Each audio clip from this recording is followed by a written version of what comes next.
Hello, ನಾವಿರೋ ಪ್ಲೇಸಿಂದ 3 hours journey ಮಾಡಿಕೊಂಡು ಬಾನ್ ಅನ್ನೋ ಪ್ಲೇಸ್ಗೆ ಬಂದಿದ್ದೀವಿ ಚೆರಿ ಬ್ಲಾಸಮ್ ನೋಡೋಕ್ಕೆ. ಬೆಂಗಳೂರಲ್ಲಿರೋ ಚೆರಿ ಬ್ಲಾಸಮ್ನ ನೋಡಿದ್ದೆ, ಆದರೆ ಜರ್ಮನಿನಲ್ಲಿ ಚೆರಿ ಬ್ಲಾಸಮ್ ಹೇಗಿರುತ್ತೆ ಅಂತ ನೋಡಬೇಕು ಅಂತ 3 ಅವರ್ ಟ್ರಾವೆಲ್ ಮಾಡಿಕೊಂಡು ನಾನು ಬಂದಿರೋದು ಬಾನ್ ಅನ್ನೋ ಪ್ಲೇಸ್ಗೆ. ಬೆಳಿಗ್ಗೆನೇ ಎದ್ದು ಇಷ್ಟೆಲ್ಲ ಟ್ರಾವೆಲ್ ಮಾಡ್ಕೊಂಡು ಬಂದಿದ್ದು ನಮ್ಗೆ ಸಿಕ್ಕಿದ್ದು ಡಿಸಪಾಯಿಂಟ್ಮೆಂಟ್.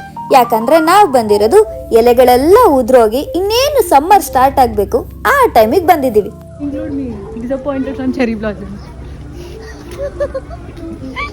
ಸರಿ ಆಯ್ತು, ಇನ್ನು ಬರೋದು ಬಂದ್ಬಿಟ್ಟಿದ್ದೀವಿ. ಇನ್ಸ್ಟಾಗ್ರಾಮ್ಗಾದ್ರೂ ಇದೆಲ್ಲ ಚೆನ್ನಾಗಿದೆ ಅನ್ನೋ ಥರ ಪೋಸ್ಟ್ ಕೊಡ್ತಾ ಒಂದೆರಡು ಪೋಸ್ಟ್ ಆದರೂ ಮಾಡೋಣ ಅಂತ ನೋಡ್ತಾ ಇದ್ವಿ. ಮಾಡೋ ಪೋಸ್ಟಲ್ಲಿ ಬ್ಯಾಕ್ಗ್ರೌಂಡ್ ಫೋಕಸ್ ಆಗಿಲ್ಲ ಅಂದರೂ ನಾವು ಫೋಕಸ್ ಆಗಬೇಕಿತ್ತು. ಅದಕ್ಕೆ ಬಿಸಿಲಿರೋ ಕಡೆ ನಿಂತು ಒಂದೆರಡು ಫೋಟೋಸ್ನ ತೆಕ್ಕೊಂಡ್ವಿ. ಈ ಕಡೆ ಇಲ್ಲಿ ಎಲ್ಲರೂ ಬಂದು ಈ ಥರ ಮರದ ಮುಂದೆ ಫೋಟೋಸ್ ತೆಕ್ಕೊಳ್ತಾ ಇದ್ರೆ ಆ ಮರದ ಮನಸ್ಸಲ್ಲಿ ಒಂದು ಮಾತು ಓಡ್ತಾ ಇತ್ತು. ಏನಂತಿತ್ತು ಗೊತ್ತಾ ಅದು?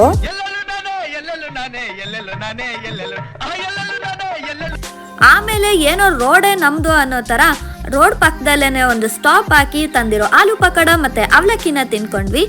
ಪಾಪ ನಮ್ ಗರ್ಲ್ಸ್ ಸಿಕ್ಕಾಪಟ್ಟೆ ಬೇಜಾರಾಗ್ಬಿಟ್ಟಿದ್ರು. ಅದಕ್ಕೆ ಲಾಸ್ಟ್ ಅಲ್ಲಿ ಒಂದು ಐಸ್ ಕ್ರೀಮ್ನ ತಗೊಂಡ್ವಿ. 3 ಅವರ್ ಟ್ರಾವೆಲ್ ಮಾಡ್ಕೊಂಡು ನಾವು ಐಸ್ ಕ್ರೀಮ್ಗೋಸ್ಕರ ಬಂದಿರೋ ತರ ಇತ್ತು. ಐಸ್ ಕ್ರೀಮ್ ತಿಂದ್ಮೇಲೆ ನಾನು ಖುಷ್, ನಮ್ girls Khush. And this is mango ice cream. Dhrum is enjoying her chocolate ice cream. Last ಅಲ್ಲಿ ಇಲ್ಲಿ ಎಲ್ಲರೂ ಹೇಳೋ ತರ ಸಸ್ತಾ ಮಾಲ್ ಅಂತ ಒಂದು ಶಾಪ್ ಇದೆ, ಅದೇ ಪ್ರಿಮಾರ್ಕ್ ಅಂತ. ಅಲ್ಲಿಗೆ ಹೋಗಿದ್ವಿ. ಬಟ್ ನಂಗನ್ಸಿದ್ದು ಇದಕ್ಕಿಂತ ರೋಡ್ ಸೈಡ್ ಅಲ್ಲಿ ಮಾರೋ ನಮ್ ಜಯನಗರ್ 4th ಬ್ಲಾಕ್ ಎಷ್ಟೋ ವಾಸಿ. ಅದಕ್ಕೆ ದೊಡ್ಡೋರು ಹೇಳೋದು